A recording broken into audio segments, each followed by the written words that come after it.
Well, now to the war in Ukraine. Kyiv says that its troops have liberated more than 20 settlements in the past 24 hours as they continue a rapid advance in the eastern Kharkiv and Donetsk regions. Now, the map here that you're looking at, it shows the front line 12 days ago and then yesterday. And you can see the latest territory that Ukraine says it has recaptured from Russian control. That is in light blue. Russia is dubbing its withdrawal from the region, it's calling it a regrouping.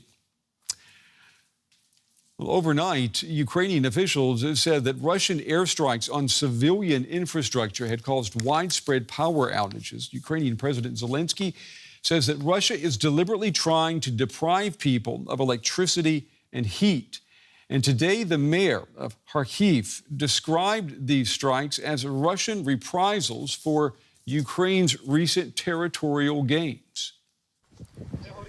This abandoned tank is one of many left behind in the panicked Russian retreat from the Kharkiv region. In a nearby village, vehicles and piles of ammunition testified to the Russians' hasty withdrawal in the face of the Ukrainian advance. Ukraine's military command has pledged to push on. The liberation of settlements from the Russian invaders in the Kharkiv and Donetsk region continues. As previously reported, during the retreat, Russian troops quickly abandoned their positions and fled deep into temporarily occupied territories or the Russian Federation. This trend persists. The Russian command has played down the setback, and President Vladimir Putin has yet to acknowledge it, instead striking a defiant note on Western sanctions. Russia is confidently handling the external pressure, essentially a financial and technological aggression coming from certain countries. The economic blitzkrieg tactics they were counting on haven't worked, which is obvious to everybody, including them. Putin's silence has not stopped growing criticism of the military's dismal performance. That could turn out to be a problem for the president, despite a harsh crackdown on dissent since the outbreak of the war. Putin can still count on the Russian Orthodox Church to be a pillar of support. Today, as we live in a very difficult time, our prayer is a special one for the head of our state and Supreme Commander-in-Chief, Vladimir Vladimirovich Putin, who bears a special responsibility. But should the war continue to go badly for Russia, pressure will mount on a leader who not long ago seemed unassailable. All right, for more now, we want to bring in Justin Crump. He's an intelligence and security expert and the CEO of the intelligence consultancy Sibylline. He joins me tonight from Washington, D.C. in the United States. Mr. Crump, it's good to see you again. It seems every time we talk, the situation for the Ukrainian military improves, and that is the situation definitely tonight. At least that's what it appears to be. What we're seeing, what does this tell us about the state of the Ukrainian armed forces, in your opinion?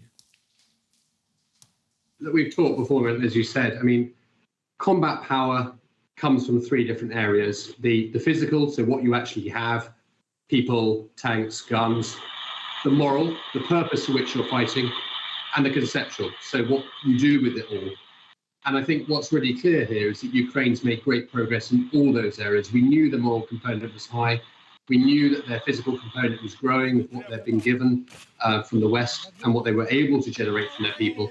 And it's that conceptual component that's really come into play here with this amazing operation, distracting the Russians, hiding the gathering of forces inside Kharkiv, and then pushing forward so successfully, so fast that we've seen at this stage. So, I mean, the President Zelensky, he knew what he was doing all along, it seems. He's now, for weeks, if not months, he's been telegraphing to the world that there's going to be a counteroffensive in the South.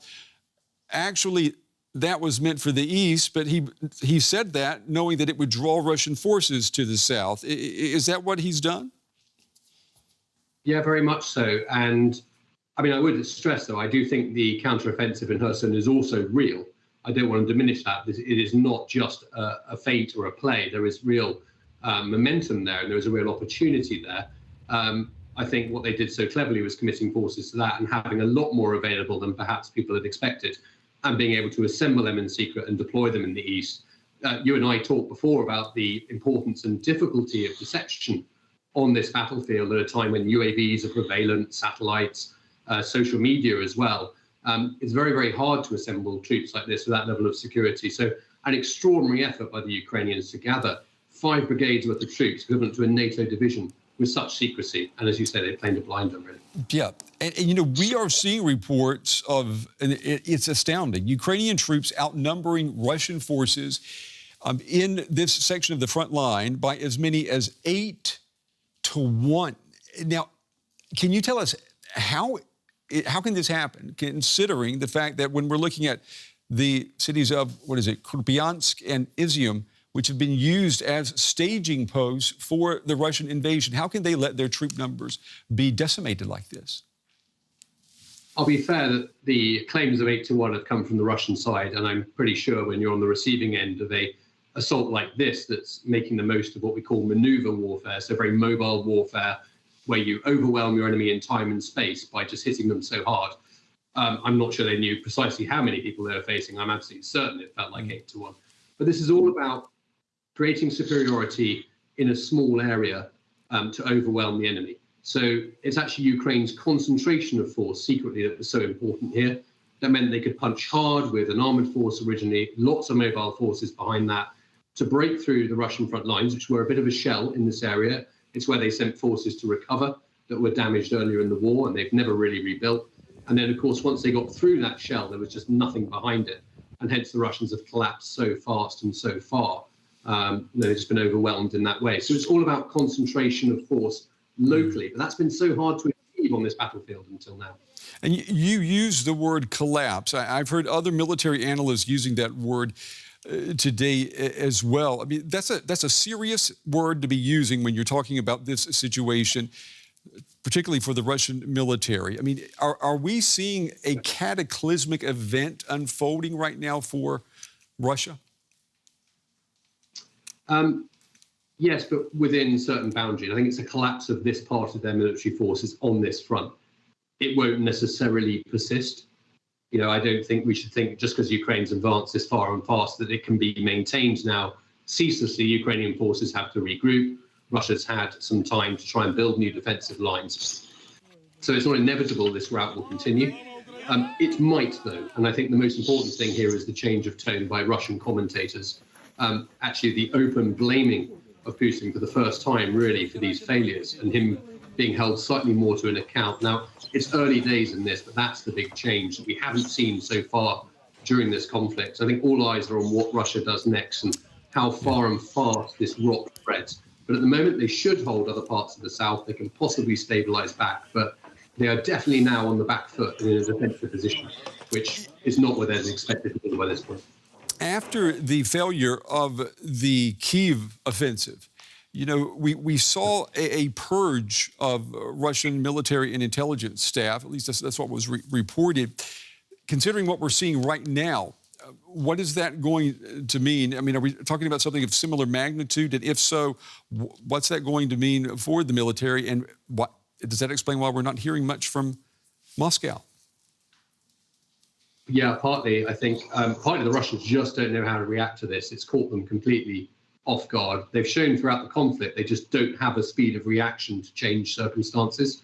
That's to do with their structure. It's to do with their mentality. It's partly to do with their early losses that actually have left them on the back foot really throughout this conflict in many ways. Even when they were advancing, they were struggling. And of course, repeated purges do not make for a better leadership team. Otherwise, everyone would do it all the time. I mean, it's already a sign of failure, but you can only purge so many times before there's no one left.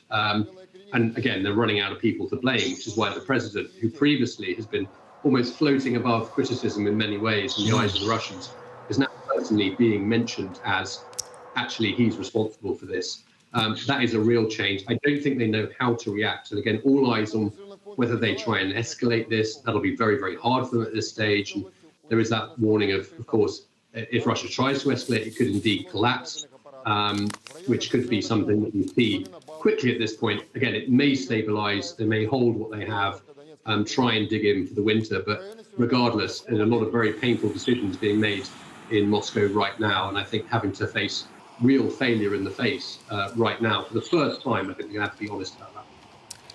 Justin Crump, as always, Mr. Crump, excellent analysis. We appreciate your time. Thank you. Thank you. All right, I want to pull in now Justin Bronk. He is a senior researcher in the military team at the Royal United Services Institute in London. It's good to have you with us tonight. What do you see when you hear about these, and we're reporting them as these continued advances that we're seeing in the eastern and southern parts of Ukraine? How do you read that? I mean, are we talking about real progress for Ukraine? I think we're talking about more than progress. This is, at this point, a fairly staggering turning point in the war. This is certainly the most serious reverse that Russia has suffered since it was forced to retreat from its multi-pronged assault on Kyiv back in April. They've lost, and the Ukrainians have liberated, more than 3,000 square kilometers of their own territory in about 5 days. It's one of the most successful military offensives in modern history. And indeed, it's also, so far, come at a relatively light cost for Ukraine, particularly in the northeast. Down in Kherson, the longer running and much more anticipated counteroffensive, it has been much more bloody for both sides. It's a much more attritional struggle. But in the north, essentially Ukraine having managed to find a gap and punch a hole in the Russian front lines in the Kharkiv region at a place called Balaklia, were able to rapidly push reinforcements in and drive mechanized forces deep into the Russian lines of communication. And because the Russian military is so overstretched in Ukraine, they're so short of infantry. They already were relatively short of infantry compared to the size of their army at the beginning, and they've lost more than 48,000 dead and nearly 100,000 plus casualties in total. So they're really struggling, having only started mobilization efforts in July. That's not enough time to train new people. And so once Ukrainian forces broke through at Balaklia and got into the rear areas, there were really no reserve forces that the Russians could use to stop the advance. And it's led to this cascading collapse of one entire flank of the Russian position in Ukraine. What's more worrying for the Russians is that the pressure is still on in Kherson down in the south. And so they can't move their forces that are concentrated down there to try and reinforce the north. They're trying to throw in barely trained reserves from Russia to stop the retreat. But so far, it seems that they're having difficulties. This is a very dangerous position for the Russians at the moment. Mr. Barr, you use the word collapse. I mean, are we looking at the Russian army in the process of collapsing now? I mean, they still, of course, outgun the Ukrainians, but it sounds like this is an inner military collapse that you're describing. It certainly appears that way, and we knew that the Russian military had serious morale problems, not least because the shortage of troops means that their troops don't get any time off the line. So we're 7 months into the invasion. Many of those troops have been in combat, or at least in the war zone, the entire time, mostly in the open with very poor equipment and food. And now they're faced with essentially a war of movement for which they're just not prepared in the north. And so many troops have simply abandoned their heavy equipment and their vehicles. And once you do that, of course, you can't stop because you don't have the equipment to defend yourself. So, for example, in Izum, we see these enormous stockpiles of ammunition, of tanks, other armored vehicles, because an entire Russian flank just basically left their equipment and tried to get out of an encirclement that they were suddenly threatened with. And once that sort of thing starts, it's really very difficult to stop without a huge body of troops coming in to kind of provide a counterpunch and steady the line. And that's exactly what the Russians don't have here. Ukraine probably doesn't have the logistics capacity to both secure fully everything it's already liberated and also keep pushing without risking overstretch. So they may be forced to slow down. But at the moment, the Russians seem to be falling back almost faster than the Ukrainians can pursue them in the northeast. And in Kherson, they're still grinding forward. And of course, if the morale panic spreads to Kherson, and we saw a collapse there as well, suddenly at that point, the regime in Moscow even starts to look very shaky and worried. Yeah, it is a remarkable turn of events, a fast turn of events as well. Justin Bronk, we appreciate your analysis tonight. Thank you.